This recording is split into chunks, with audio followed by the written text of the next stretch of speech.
Quantum mechanics అనేది universe ని లోతుగా అధ్యయనం చేశాక చివరిగా బయటపడింది అని మనం అనుకుంటాం. అంటే క్వాంటమ్ మెకానిక్స్ గురించి కేవలం ఐన్స్టీన్, మ్యాక్స్ ప్లాంక్ లాంటి వాళ్ళకి మాత్రమే తెలుసు అని, దానికి ముందున్న ఐజాక్ న్యూటన్ కి క్వాంటమ్ మెకానిక్స్ గురించి తెలియదు అని, ఒకవేళ తెలుసుంటే అప్పట్లోనే ఎన్నో మిస్టరీలు బయటపడేవి అని అనుకుంటాం. నిజానికి క్వాంటమ్ మెకానిక్స్ అనేది ఐజాక్ న్యూటన్ కాలంలోనే బయటపడింది అని చాలా తక్కువ మందికి మాత్రమే తెలుసు. అయితే హ్యూమన్ హిస్టరీలో సైన్స్ పుట్టడానికి మొట్టమొదటి కారణం మనిషి కాంతిని చాలా దగ్గరగా అధ్యయనం చేయడమే అనుకోవాలి. అండ్ కేవలం సైన్స్ మాత్రమే కాదు, క్వాంటమ్ మెకానిక్స్ ఆవిర్భావం కూడా కాంతిని అధ్యయనం చేయడం ద్వారానే జరిగింది. ముఖ్యంగా 17th సెంచరీలో లైట్ ని స్టడీ చేసిన ఇద్దరు శాస్త్రవేత్తలు నిజమైన కాంతి దేనితో తయారైంది అనేది అప్పటి సమాజంలో ప్రకటించారు. అందులో ఒకరు ఐజాక్ న్యూటన్ అయితే మరొకరు హైగెన్స్ అనే డచ్ ఆస్ట్రోనామర్. అయితే కాంతి గురించి ఆ కాలంలో వీరిద్దరి మధ్య ఒక డిబేట్ కూడా జరిగింది. అదేంటంటే కాంతి అనేది చిన్న చిన్న పార్టికల్స్ రూపంలో ప్రయాణిస్తుంది అని ఐజాక్ న్యూటన్ చెప్పాడు. అయితే పార్టికల్ అని చెప్పినప్పుడు వాటికి ఖచ్చితంగా మాస్ అనేది ఉండాలి, కానీ అవి మాస్ లేకుండా ఉంటాయి అని, అందుకే వాటికి కార్పస్క్యులర్స్ అని పేరు పెట్టాడు. దీన్నే కార్పస్క్యులర్స్ థియరీ అంటారు. కానీ హైగెన్స్ దీన్ని వ్యతిరేకిస్తూ కాంతి అనేది కేవలం తరంగాల రూపంలోనే ఉంటుంది అని చెప్పాడు. కాకపోతే ఆ కాలంలో న్యూటన్ కి ఎక్కువగా పాపులారిటీ ఉండడం వల్ల న్యూటన్ సిద్ధాంతాలని ఎక్కువగా నమ్ముతూ వచ్చారు. కానీ 1801లో థామస్ యంగ్ అనే సైంటిస్టు డబుల్ స్లిట్ ఎక్స్పెరిమెంట్ ని కండక్ట్ చేశాడు. ఈ ఎక్స్పెరిమెంట్ లో లైట్ అనేది తరంగ రూపంలో ఉంటుంది అని తేలింది.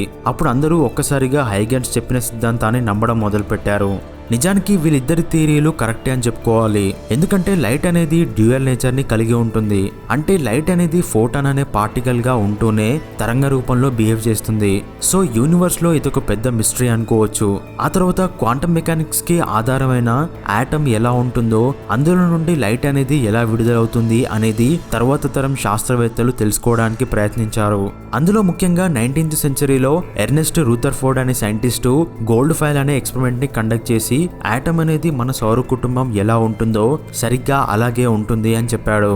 కానీ ఇందులో ఉన్న ప్రాబ్లం ఏంటంటే ఎలక్ట్రాన్స్ అనేవి కంటిన్యూస్ గా న్యూక్లియస్ చుట్టూ తిరుగుతూ ఉండడం వల్ల అవి స్లోగా ఎనర్జీని కోల్పోయి చివరికి న్యూక్లియస్ లోపలికి పడిపోతాయి.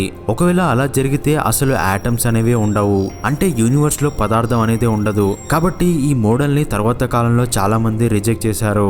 సరిగ్గా అప్పుడే మ్యాక్స్ ప్లాంక్ యూనివర్స్ లోని అత్యంత తక్కువ కొలత అయిన ప్లాంక్ లెంత్ ని కనుక్కున్నాడు. అలాగే ఎనర్జీ అనేది క్వాంటా అనే పార్టికల్ రూపంలో విడుదలవుతుంది అని స్టేట్మెంట్ ఇచ్చాడు. ఈ స్టేట్మెంట్ ని ఆధారంగా చేసుకొని నీల్స్ బోర్ అనే ఫిజిసిస్ట్ ఆటమ్ ఎలా ఉంటుంది అనే కొత్త మోడల్ ని ప్రపోజ్ చేశాడు. అదే Bohr model of an atom. చాలా సంవత్సరాల పాటు ఆటమ్ అనేది ఇలానే ఉంటుంది అని మన పుస్తకాల్లో చదువుకున్నాం, అండ్ ఇప్పటికీ చదువుతూనే ఉన్నారు కూడా. ఇందులో ముఖ్యంగా ఎలక్ట్రాన్ అనేది న్యూక్లియస్ చుట్టూ ఒక ఆర్బిట్ లో తిరుగుతూ ఉంటుంది. అలా తిరిగే క్రమంలో ప్లాంక్ లెంత్ కన్నా లోతుగా ఈ ఎలక్ట్రాన్స్ అనేవి వెళ్ళలేవు, కాబట్టి ఒకే ఆర్బిట్ లో తిరుగుతూ ఉంటాయి. అలాగే ఎలక్ట్రాన్స్ అనేవి ఎప్పుడైతే మరొక ఆర్బిట్ లోకి ప్రవేశిస్తాయో అప్పుడు మాత్రమే ఫోటాన్ అనే లైట్ పార్టికల్ ని రిలీజ్ చేస్తాయి అని నీల్స్ బోర్ ప్రతిపాదించాడు. కానీ ఎలక్ట్రాన్స్ అనేవి ఒకే ఆర్బిట్ లో తిరుగుతూ ఉండడం వల్ల అవి ఎనర్జీని కోల్పోతాయి. కాబట్టి అలా కాకుండా అవి ఎందుకు ఎనర్జీని కోల్పోకుండా తిరుగుతున్నాయి అనేది నీల్స్ బోర్ ఎక్స్ప్లెయిన్ చేయలేకపోయాడు. అలాగే బోర్ ఎలక్ట్రాన్ ని కేవలం ఒక పార్టికల్ గానే చూశాడు. దానివల్ల ఎలక్ట్రాన్ ఫిక్స్డ్ ఆర్బిట్ లో తిరుగుతుంది అని చెప్పాడు. కానీ ఎలక్ట్రాన్ అనేది కేవలం పార్టికల్ మాత్రమే కాదు అని, అది ఒక వేవ్ లాగా కూడా బిహేవ్ చేస్తుంది అని మొట్టమొదటిసారి లూయిస్ డి బ్రోగ్లీ అనే సైంటిస్ట్ చెప్పాడు. అంటే ఈ యూనివర్స్ లో మనం చూస్తున్న ప్రతి పదార్థం, మనతో సహా మొత్తం అంతా కూడా ఒక తరంగం అని ఒప్పుకోవాలి. అంటే ప్రతి పదార్థం కూడా డ్యూయల్ నేచర్ ని కలిగి ఉంటుంది అని చెప్పాడు. డి బ్రోగ్లీ చెప్పిన దాని ప్రకారం ఒక ఎలక్ట్రాన్ అనేది తరంగ రూపంలో ప్రయాణించి మళ్ళీ అదే ప్లేస్ లో కలిసినప్పుడే అది పూర్తిగా ఎనర్జీని కోల్పోకుండా ఉంటుంది. అలా కాకుండా ఎలక్ట్రాన్ వేవ్ అనేది ఎక్కడ స్టార్ట్ అయిందో అక్కడే కలుసుకోకపోతే ఆ ఎలక్ట్రాన్ అనేది అక్కడ లేదు అని అర్థం. అంటే ఆ ఎలక్ట్రాన్ ఎనర్జీని కోల్పోయి వేరే ఆర్బిట్ లోకి వెళ్ళింది అనుకోవాలి అని డి బ్రోగ్లీ చెప్పాడు. అంటే ఒక తరంగం మాత్రమే అంత చిన్న ఆర్బిట్ లో ఎనర్జీని కోల్పోకుండా ఒక ఆర్బిట్ ని కంప్లీట్ చేస్తుంది. అదే పార్టికల్ అయితే ఒక చిన్న పాయింట్ లాగా తిరిగి రావడానికి ఎనర్జీ కావాలి. కాబట్టి ఒక తరంగం మాత్రమే దానికి ఉండే వేవ్ లెంత్ తో ఎనర్జీని తీసుకోకుండా అలాగే కోల్పోకుండా ఆర్బిట్ చేస్తుంది అనేది డి బ్రోగ్లీ ఉద్దేశం. నిజానికి డి బ్రోగ్లీ చెప్పింది కూడా బోర్ మోడల్ కి సపోర్టింగ్ గానే ఉంటుంది.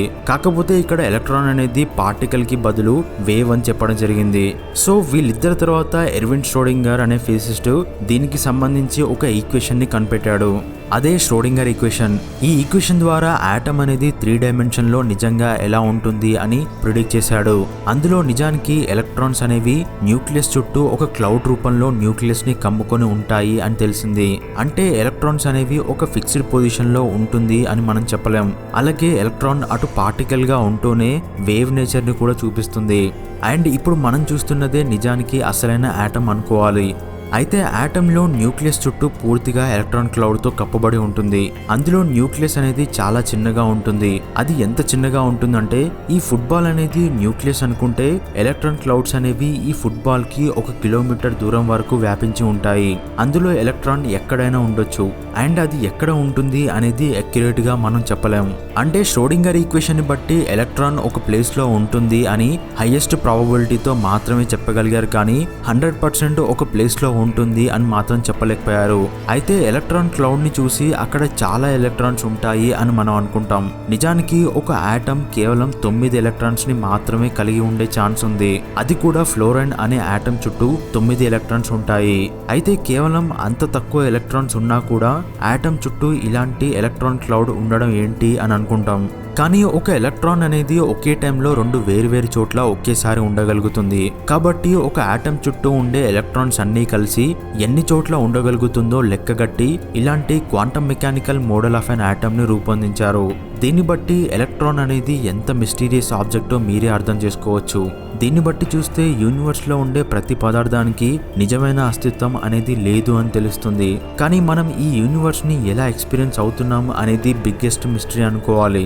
అయితే ఎలక్ట్రాన్ అనేది ఎక్కడ ఉంటుందో మ్యాథమెటికల్ గా ప్రిడిక్ట్ చేయడానికి బదులుగా డైరెక్ట్ గా ఆటమ్ లోకి చూసి తెలుసుకోవచ్చు కదా అని అనుకుంటాం.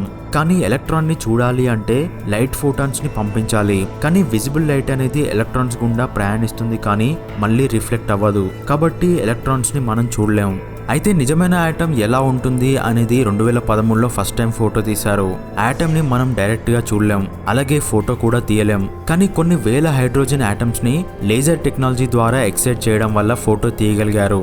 అలాగే ఇక్కడ కనిపిస్తున్నవి అన్నీ కూడా హైడ్రోజన్ ఆటమ్ యొక్క ఎలక్ట్రాన్ క్లౌడ్ ఎనర్జీ లెవెల్స్. అంటే హైడ్రోజన్ ఆటమ్ చుట్టూ ఒకే ఒక్క ఎలక్ట్రాన్ తిరుగుతుంది. ఆ ఎలక్ట్రాన్ ఇక్కడ కనిపిస్తున్న బ్రైట్ కలర్ ఏరియాలో ఎక్కడైనా ఉండొచ్చు అని వీటన్నిటిని చూస్తే తెలుస్తుంది. అంటే ఒక్క ఎలక్ట్రాన్ ని ఒక ప్లేస్ లో కనుక్కోవడానికి ఇన్ని ప్రాబబిలిటీస్ ఉంటే మిగతా ఆటమ్స్ ఎలా ఉంటాయి అనేది ఈ మోడల్ ని చూసి తెలుసుకోవచ్చు. సో క్వాంటమ్ మెకానిక్స్ గురించి పెద్దగా తెలియని వాళ్ళకి నిజమైన ఆటమ్ ఎలా ఉంటుందో ఈ వీడియో ద్వారా తెలిసిందని అనుకుంటున్నాను. అండ్ ఈ వీడియోని మన ఛానల్లో కొత్తగా చూసే వాళ్ళకి అర్థం కాకపోవచ్చు. కాబట్టి మన ఛానల్లో ఉన్న క్వాంటమ్ మెకానిక్స్ గురించిన వీడియోస్ చూసి తెలుసుకోండి. అండ్ ఇందులో కూడా చాలా క్వశ్చన్స్ ఇప్పుడు చూసిన వాళ్ళకు రేజ్ అయి ఉండొచ్చు. కాబట్టి వాటి గురించి కింద కామెంట్ రూపంలో నాకు తెలియజేయండి. అలాగే ఈ వీడియో నచ్చితే తప్పకుండా ఒక చిన్న లైక్ చేయండి. అండ్ ఇలాంటి వీడియోస్ కోసం మన ఛానల్ని సబ్స్క్రైబ్ చేసి పక్కనే ఉన్న బెల్ ఐకాన్ని క్లిక్ చేయండి. And thanks for watching.